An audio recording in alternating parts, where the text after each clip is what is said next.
Irlanda ha reventado. Es el primer país bloqueado completamente como consecuencia del conflicto en el Golfo Pérsico en Europa. Y es que algo grave debe estar pasando cuando un país se detiene por completo. Y no hablo de una huelga puntual ni de un titular que dura 2 días en algunas portadas. Hablo de algo mucho más profundo. Ese momento en que las personas que sostienen la estructura material de una economía, es decir, las que producen alimentos, las que mueven mercancías, las que mantienen las estanterías llenas, deciden al mismo tiempo dejar de hacerlo. Y eso es lo que está sucediendo ahora mismo en Irlanda. Y lo que revela no es un problema irlandés, es un síntoma europeo que llevamos años alimentando sin querer mirarlo realmente de frente. Y resulta que ahora pues ha explotado. Porque cuando 600 de las 1.500 gasolineras de un país se quedan sin combustible en menos de una semana, cuando la única refinería del estado, en Whitegate, en el condado de Cork, amanece bloqueada por tractores y camiones, y cuando el gobierno tiene que negociar de urgencia, esta misma madrugada, un paquete de medidas por valor de 505 millones de euros para reducir el coste del combustible y con el objetivo de contener la presión social, pues hombre, ya no estamos ante una protesta más, realmente estamos ante una fractura. Y esa fractura tiene raíces que van mucho más allá del precio del diésel. Lo que pasa en Irlanda no es un caso aislado, sino el último episodio hasta ahora de un patrón que se repite con variaciones en Países Bajos, en Francia, en Alemania, en España, en más lugares. Un patrón que tiene que ver con energía, con fiscalidad, con geopolítica y sobre todo con una pregunta que nadie quiere responder en voz alta. ¿El conflicto en el Golfo Pérsico es la causa, el detonante o la evidencia de un plan económico y energético fallido? Quédate porque vamos a examinar cómo la estructura energética y regulatoria de Europa está empujando a sus sectores productivos hacia un punto de ruptura y por qué lo de Irlanda es solo la superficie de algo mucho más grande. Y antes de entrar en harina, 2 cosillas que os quiero comentar. Primero, que como muchos me preguntáis dónde voy a ofrecer alguna conferencia en abierto, normalmente las hacemos para empresas y son de carácter cerrado, deciros que las 2 próximas con acceso abierto serán el 13 de mayo en Agüimes, en Gran Canaria, y el 20 de mayo en Tarragona. Os dejo el enlace en la descripción por si queréis, podéis, estáis por allí y os apetece venir. Sería un placer saludaros a todos en persona. Y segundo, recordaros que es bueno revisar si tu suscripción sigue operativa porque a veces sucede que la plataforma te desuscribe sin previo aviso. Cosas muy locas que pasan por aquí. Revisadlo por si acaso, ¿eh? Y ahora sí, lo dicho, no te vayas, que lo de hoy también te interesa.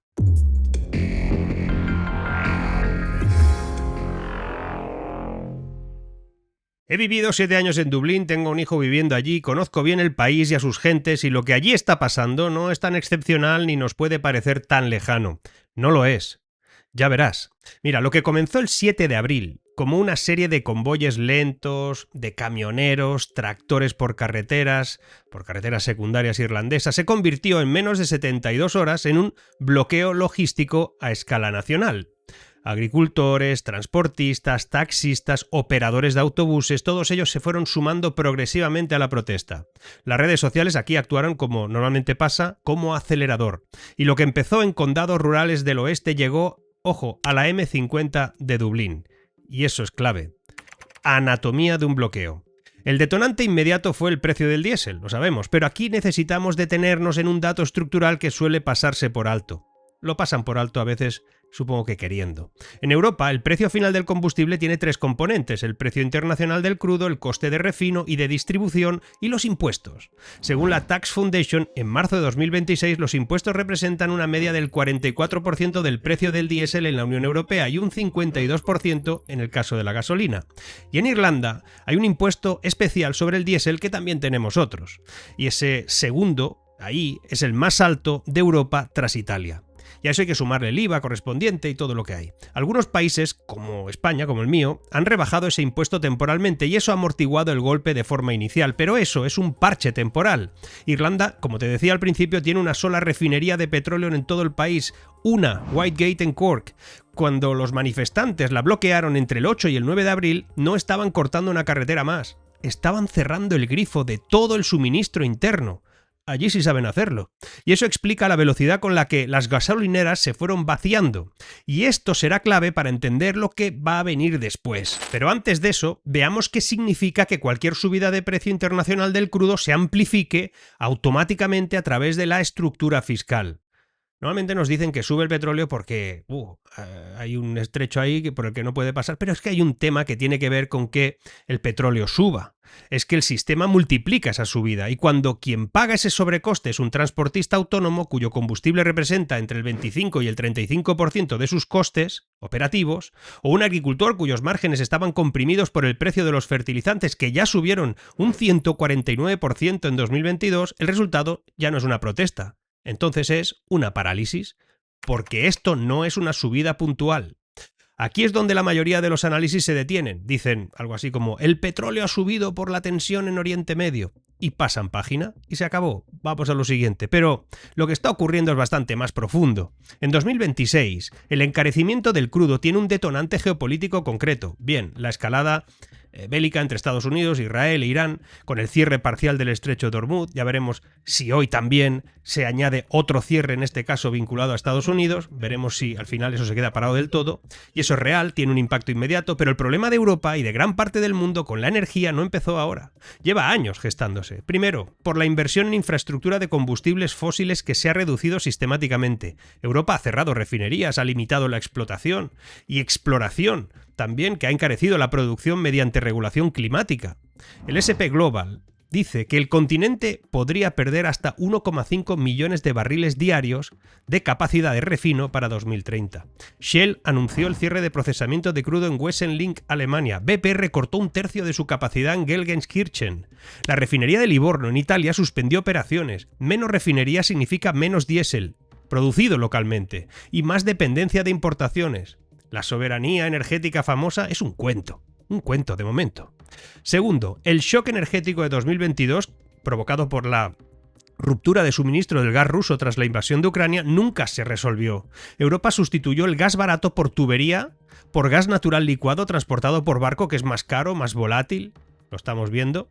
Y eso elevó el coste de la electricidad, de los fertilizantes, cuya producción depende del gas natural, y en cascada del transporte y la alimentación. Y tercero, ojo con este, la fiscalidad energética europea actúa como un multiplicador silencioso. Se aplica sobre el precio total, incluyendo los impuestos especiales, y cada subida del crudo genera una recaudación extra automática para el Estado. Bajar impuestos energéticos es políticamente tentador, lo van haciendo, lo intentan, pero es fiscalmente muy doloroso porque reduce ingresos en un momento en que muchos países europeos tienen déficits elevados. ¿Quién absorbe el golpe?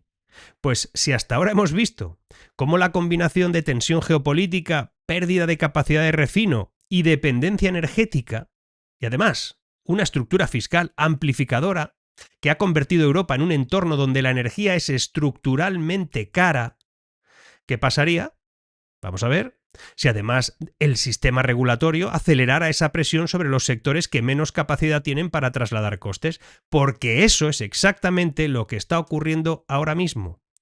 Los titulares y las noticias hablarán de derivados, de cosas que están alrededor de eso, pero en los Países Bajos en 2022, en ese diminuto país, uno de los mayores exportadores agrícolas del mundo, el gobierno decidió que las emisiones de nitrógeno debían reducirse a la mitad y que para lograrlo la cabaña ganadera, es decir, el conjunto de animales de granja que se crían en una zona constituyendo su patrimonio pecuario total, tenía que recortarse hasta en un tercio. Los agricultores neerlandeses salieron a las carreteras, también con tractores, bloquearon autopistas, centros de distribución de supermercados, incluso aeropuertos. El movimiento dio lugar a un partido político, el Boer Burger Begebenk, que en las elecciones provinciales de 2023 se convirtió en la fuerza más votada en varias regiones de los Países Bajos. De esto casi nada se explicó en los medios. En Francia, en enero del 24, agricultores franceses bloquearon carreteras, accesos a supermercados durante semanas. El motivo fue propuestas de eliminar las exenciones fiscales al diésel agrícola, regulaciones ambientales percibidas como asfixiantes y competencia desleal de importaciones de fuera de la Unión Europea con estándares menores. Hasta el primer ministro tuvo que hacer concesiones en menos de 10 días o se le escapaba todo. tampoco se habló mucho de esto profundamente. Alemania vivió su propia versión en diciembre del 23, cuando el gobierno anunció la eliminación progresiva de los subsidios al diésel agrícola para cubrir un agujero presupuestario. Miles de tractores convergieron en Berlín y lograron que se suavizara la medida. Tampoco se explicó en detalle todo este follón, ¿verdad? Y en España, en 2022, el paro de transporte durante semanas por el precio del combustible generó cierto desabastecimiento en algunos supermercados y la protesta fue diluida con promesas de ayudas y subvenciones. Se explicó...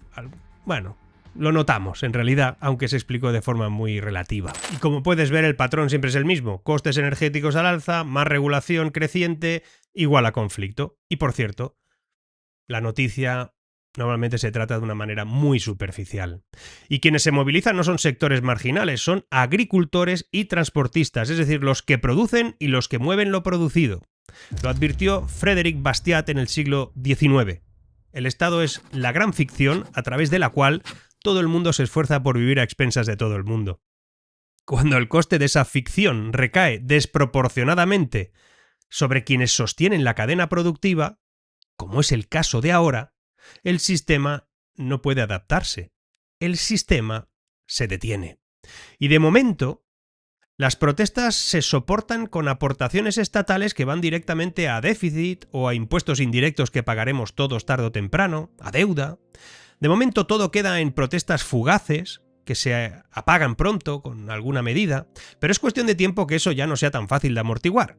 Hace falta un detonante, un cuello de botella, como el que ahora vive el mundo para que en un tiempo determinado la evidencia nos muestre el desastre globalizado en el que nos han metido toda esta gente, en el que nos encontramos. No se puede gobernar el campo desde un despacho.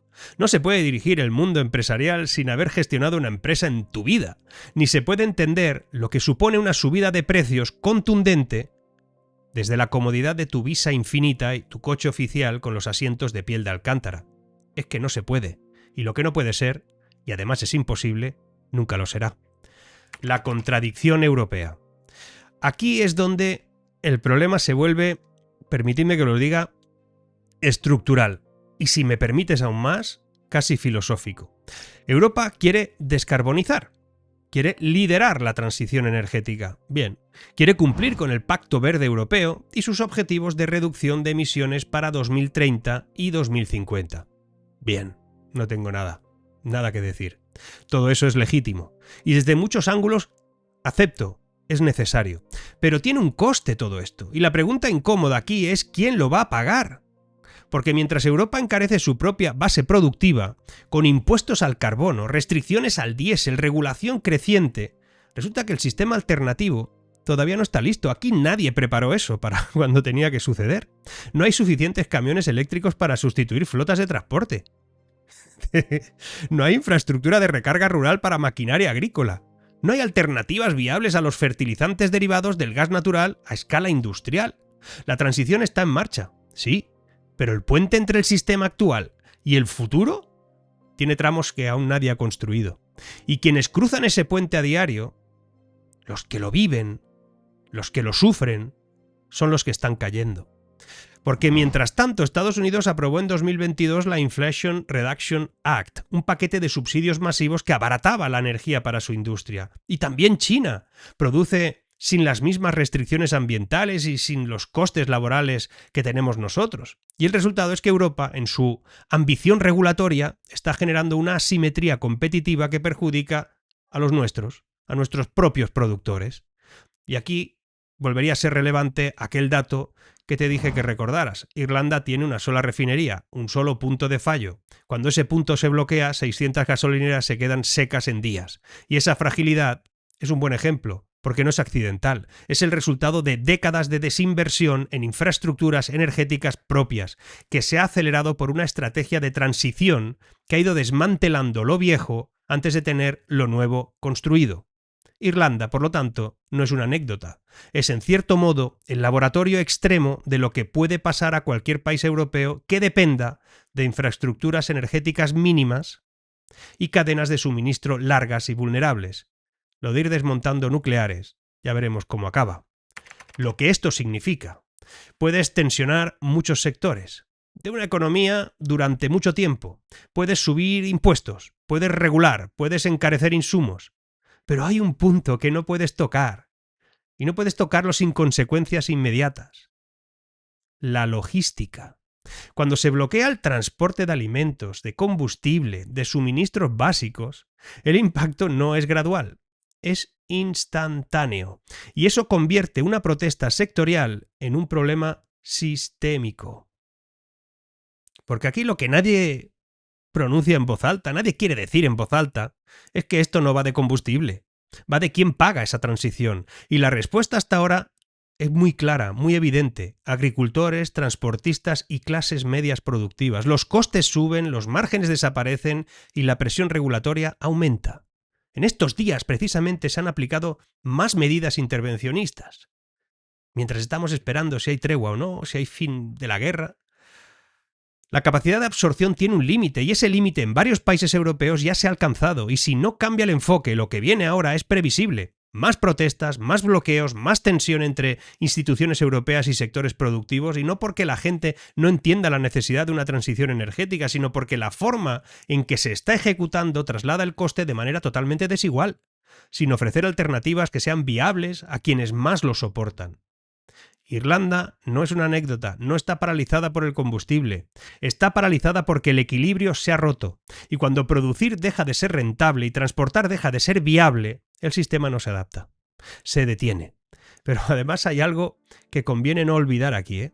Cada vez que un agricultor neerlandés subió a su tractor para bloquear una autopista, cada vez que un camionero francés cortó un acceso a París, cada vez que un transportista español aparcó su camión y dijo «hasta aquí hemos llegado», lo que estaban haciendo no era destruir nada, era señalar que hay un límite entre lo que es sostenible y lo que no lo es, y que ese límite no lo pueden marcar los documentos de Bruselas, sino las cuentas de resultados de quienes mantienen todo ese sistema funcionando cada día, porque si no funciona, sufriremos todos.